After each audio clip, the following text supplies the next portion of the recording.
Hi, it's been a while. Today I'll be reading from day 144 is from the Thematic Bible reading plan found at BibleStudyTools.com. We will be covering 1 Samuel chapter 25, 1 Samuel chapter 26, and Psalm chapter 7. So without further ado, I'm going to start right now. 1 Samuel chapter 25. David, Nabal, and Abigail. Verse 1. Now Samuel died, and all Israel assembled and mourned for him, and they buried him at his home in Ramah. Then David moved down to the desert of Paran. A certain man in Maon, who had property there at Carmel, was very wealthy. He had 1,000 goats and 3,000 sheep, which he was sharing in Carmel. His name was Nabal, and his wife's name was Abigail. She was an intelligent and beautiful woman, but her husband was surly and mean in his dealings. He was a Calebite. While David was in the wilderness, he heard that Nabal was shearing sheep. So he sent 10 young men and said to them, Go up to Nabal at Carmel and greet him in my name. Say to him, Long life to you, good health to you and your household, and good health to all that is yours. Now I hear that it's sheep shearing time. When your shepherds were with us, we did not mistreat them, and the whole time they were at Carmel, nothing of theirs were missing. Ask your own servants, and they will tell you. Therefore, be favorable toward my men, since we come at a festive time. Please give your servants and your son David whatever you can find for them. When David's men arrived, they gave Nabal his message in David's name. Then they waited. Nabal answered David's servants, Who is this David? Who is this son of Jesse? Many servants are breaking away from their masters these days. Why should I take my bread and water, and the meat I have slaughtered for my shearers, and give it to men coming from who knows where? David's men turned around and went back. When they arrived, they reported every word. David said to his men, Each of you strap on your sword. So they did, and David strapped his on as well.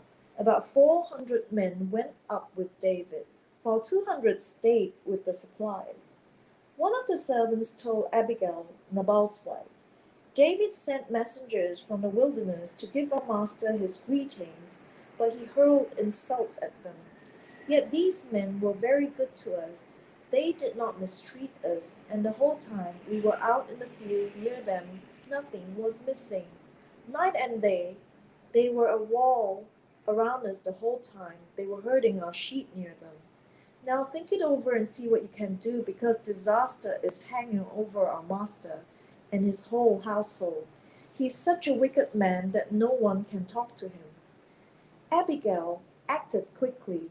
She took 200 loaves of bread, 2 skins of wine, 5 dressed sheep, 5 seah of roasted grain, 100 cakes of raisins, and 200 cakes of pressed figs, and loaded them on donkeys. Then she told her servants, Go on ahead, I'll follow you. But she did not tell her husband Nabal. As she came riding her donkey into a mountain ravine, there were David and his men descending toward her, and she met them. David had just said, It's been useless, all my watching over this fellow's property in the wilderness, so that nothing of his was missing. He has paid me back evil for good. May God deal with David, be it ever so severely, if by morning I leave alive one male of all who belong to him. When Abigail saw David, she quickly got off her donkey and bowed down before David with her face to the ground. She fell at his feet and said, Pardon your servant, my lord, and let me speak to you. Hear what your servant has to say. Please pay no attention, my lord, to that wicked man Nabal. He is just like his name. His name means fool, and folly goes with him. And as for me, your servant, I did not see the men my lord sent. And now, my lord, as surely as the Lord your God lives, and as you live, since the Lord has kept you from bloodshed and from avenging yourself with your own hands, may your enemies and all who are intent on harming my Lord be like Nabal. And let his gift, which your servant has brought to my Lord, be given to the men who follow you. Please forgive your servant's presumption. The Lord your God will certainly make a lasting dynasty for my Lord, because you fight the Lord's battles, and no wrongdoing will be found in you as long as you live. Even though someone is pursuing you to take your life, the life of my Lord will be bound securely in the bundle of the living by the Lord your God. But the lives of your enemies he will hurl away as from the pocket of a sling. When the Lord has fulfilled my Lord every good thing he promised concerning him, and has appointed him ruler over Israel, my Lord will not have on his conscience the staggering burden of needless bloodshed, or of having avenged himself. And when the Lord your God has brought my Lord success, remember your servant. David said to Abigail, Praise be to the Lord, the God of Israel, who has sent you today to meet me. May you be blessed for your good judgment, and for keeping me from bloodshed this day, and from avenging myself with my own hands. Otherwise, as surely as the Lord, the God of Israel, lives, who has kept me from harming you, if you had not come quickly to meet me, not one male belonging to Nabal would have been left alive by daybreak. Then David accepted from her hand what she had brought him, and said, Go home in peace. I have heard your words and granted your request. When Abigail went to Nabal, he was in the house holding a banquet like that of a king. He was in high spirits and very drunk, so she told him nothing at all until daybreak. Then in the morning, when Nabal was sober, his wife told him all these things, and his heart failed him, and he became like a stone. About 10 days later, the Lord struck Nabal, and he died. When David heard that Nabal was dead, he said, Praise be to the Lord who has upheld my cause against Nabal for treating me with contempt. He has kept his servant from wrongdoing, and has brought Nabal's wrongdoing down on his own head. Then David sent word to Abigail, asking her to become his wife. His servants went to Carmel and said to Abigail, David has sent us to you to take you to become his wife. She bowed down with her face to the ground and said, I am your servant and am ready to serve you and wash the feet of my Lord's servants. Abigail quickly got on a donkey and, attended by her 5 female servants, went with David's messengers and his wife. Married Ahinoam of Jezreel, and they both were his wives. But Saul had given his daughter Michal, David's wife, to Paltiel son of Laish, who was from Galim. 1 Samuel chapter 26. David again spares Saul's life. The Ziphites went to Saul in Gibeah and said, Is not David hiding on the hill of Hakilah, which faces Jeshimon? So Saul went down to the desert of Ziph with his 3,000 select Israelite troops to search there for David. Saul made his camp beside the road on the hill of Hakilah, facing Jeshimon. But David stayed in the wilderness. When he saw that Saul had followed him there, he sent out scouts and learned that Saul had definitely arrived. When David set out and went to the place where Saul had camped, he saw where Saul and Abner, son of Ner, the commander of the army, had lain down. Saul was lying inside the camp with the army encamped around him. David then asked Ahimelech the Hittite and Abishai, son of Zeruiah, Joab's brother, "Who will go down into the camp with me to Saul?" "I'll go with you," said Abishai. So David and Abishai went to the army by night, and there was Saul, lying asleep inside the camp with his spear stuck in the ground near his head. Abner and the soldiers were lying around him. Abishai said to David, "Today God has delivered your enemies into your hands.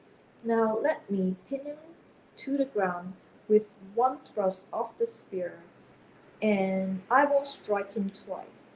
But David said to Abishai, "Don't destroy him. Who can lay a hand on the Lord's anointed and be guiltless? As surely as the Lord lives," he says, "the Lord himself will strike him, or his time will come, and he will die, or he will go into battle and perish. But the Lord forbid that I should lay a hand on the Lord's anointed. Now get the spear and water jug that are near his head, and let's go." So David took the spear and water jug near Saul's head, and they left. No one saw or knew about it, nor did anyone wake up. They were all sleeping, because the Lord had put them into a deep sleep. When David crossed over to the other side and stood on top of the hill some distance away, there was a wide space between them. He called out to the army and to Abner son of Ner, "Aren't you going to answer me, Abner?" Abner replied, "Who are you who calls to the king?" David said, "You're a man, aren't you? And who is like you in Israel? Why didn't you guard your lord, the king? Someone came to destroy your lord, the king. What you have done is not good. As surely as the Lord lives, you and your men must die, because you did not guard your master, the Lord's anointed. Look around you. Where are the king's spear and water jug that were near his head?" Saul recognized David's voice and said, "Is that your voice, David, my son?" David replied, "Yes, it is, my lord, the king." And he added, "Why is my lord pursuing his servant? What have I done, and what wrong am I guilty of? Now let my lord the king listen to his servant's words. If the Lord has incited you against me, then may he accept an offering. If, however, people have done it, may they be cursed before the Lord. They have driven me today from my share in the Lord's inheritance, and have said, 'Go serve other gods.' Now do not let my blood fall to the ground far from the presence of the Lord.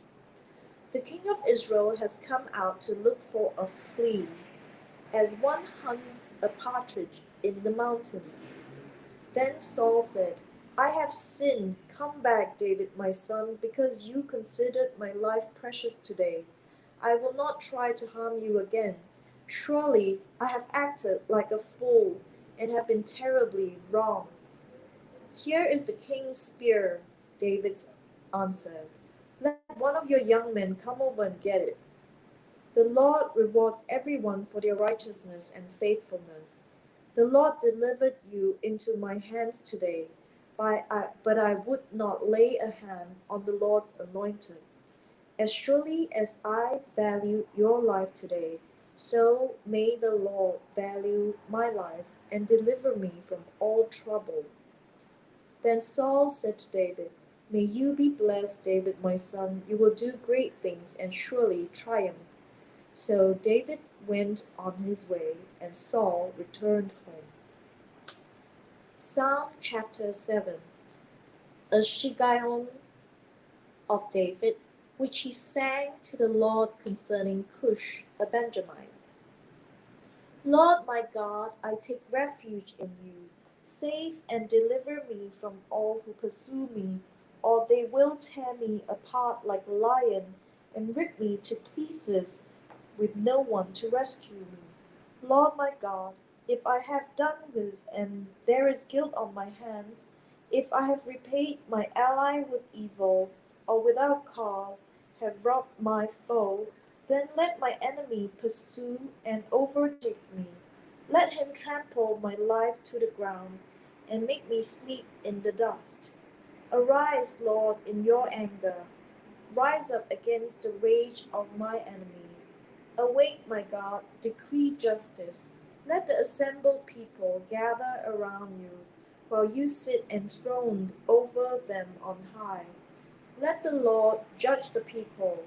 Vindicate me, Lord, according to my righteousness, according to my integrity, O Most High. Bring to an end the violence of the wicked, and make the righteous secure. You, the righteous God, who probes minds and hearts. My shield, God Most High, who saves the upright in heart. God is a righteous judge, a God who displays his wrath every day. If he does not relent, he will sharpen his sword. He will bend and string his bow. He has prepared his deadly weapons and made ready his flaming arrows. Whoever is pregnant with evil conceives trouble and gives birth to disillusionment. Whoever digs a hole and scoops it out falls into the pit they have made. The trouble they cause recoils on them. Their violence comes down on their own heads. I will give thanks to the Lord because of his righteousness.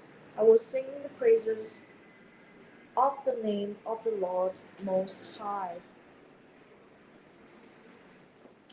So that was day 124 of the thematic Bible reading plan found at thebiblestudytools.com.